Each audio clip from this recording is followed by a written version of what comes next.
Salut tout le monde, on se retrouve pour une nouvelle vidéo bide d'anime que vous m'avez recommandé. Non, ce coup-ci, vous ne l'avez pas recommandé.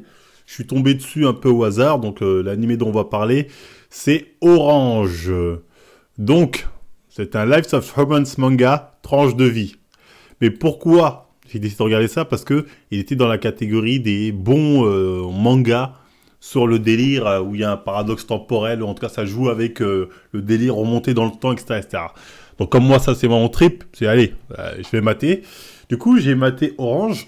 Et c'est quoi l'histoire? Bah c'est une fille, cette jeune fille, qui reçoit une lettre de elle du futur qui lui dit qu'elle doit sauver la vie de son amoureux parce qu'il va mourir à l'aube de leurs 17 ans et qu'elle a beaucoup de regrets, qu'elle doit tout faire pour empêcher, pour plus n'avoir de regrets du moins. Donc au début je me suis dit, ah c'est pas mal. Surtout le délire en fait, c'est qu'en fait on a aussi la vision, enfin on a en parallèle de conversation, on voit aussi elle du futur, c'est-à-dire on la voit dans le futur comme quoi elle a un nouveau mec, enfin elle a un gosse, tatati, donc tu dis attends mais si elle change ça, ça va changer son avenir, donc tu dis c'est intéressant, tu te dis ah ça peut être intéressant parce qu'en changeant ça, forcément son avenir va changer, donc elle est prête à sacrifier son gosse et tout ce qu'elle a pour son amour d'enfance, tu vois. Donc au début je pensais qu'on était dans ça. Mais plus avancé, au bout d'un moment, bon, c'est pas un spoil parce que tu te le disent l'épisode 1 ou l'épisode 2, ils te le disent direct. Non, ça ne va pas changer son avenir. Ça va juste créer un nouveau futur où lui ne sera pas mort. Donc à partir de là, franchement, la série perd de son intérêt au niveau du délire voyage dans le temps. Elle perd de son intérêt de folie. Parce qu'à partir du moment où tu me dis que ça n'aura aucune conséquence sur l'avenir de celle qui envoie la lettre du futur parce que ça créera juste une autre timeline, ah ça va.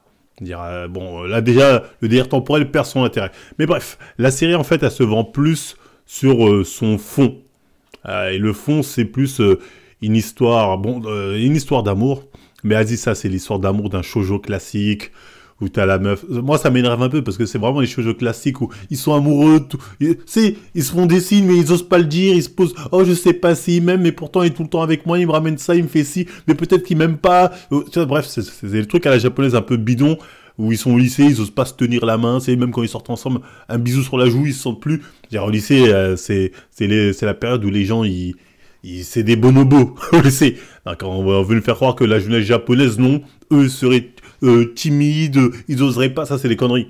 C'est des conneries. Hein. N'importe qui a été au Japon, il vous dira que même si elles ont l'apparence kawaii, si tu veux, en public, en privé, c'est un autre délire. Enfin bref. Ça, c'est un truc qui m'énerve. Mais, par contre, je dois bien reconnaître qu'il y a un sujet de fond qui est traité, c'est-à-dire le sujet de la dépression et du suicide. Ce qui peut amener quelqu'un à avoir envie de se suicider.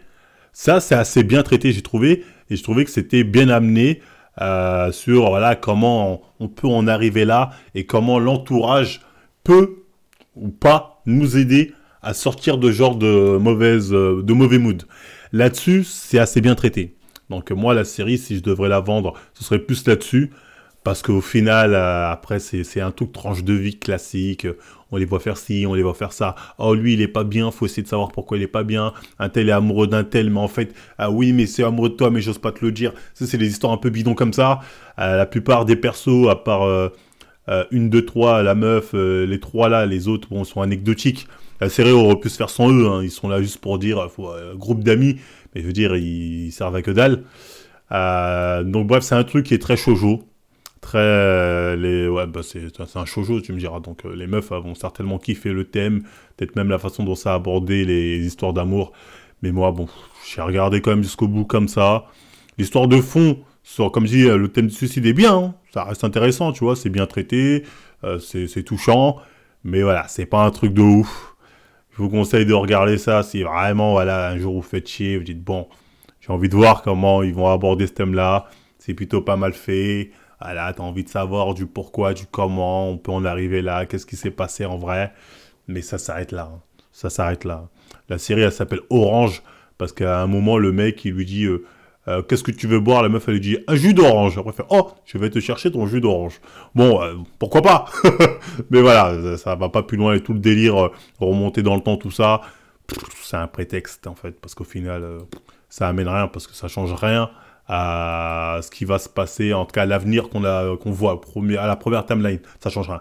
Donc bref, c'était tout pour cette petite vidéo sur Orange. Au final, ouais, ça passe, mais rien d'extraordinaire, ça passe. Tu te fais chier, bon, pourquoi pas. C'est pas mon délire, moi, peut-être qu'il y en a, ils vont kiffer de ouf, moi, c'est pas trop ma cam. Mais c'est pas nul, c'est pas nul, c'est pas nul. Donc voilà, bref, c'était tout ce que j'avais à dire. Bah, si ça vous a plu, dites-moi ce que vous en avez pensé en commentaire, si vous avez vu ou pas vu. Et moi, je vous dis à la prochaine.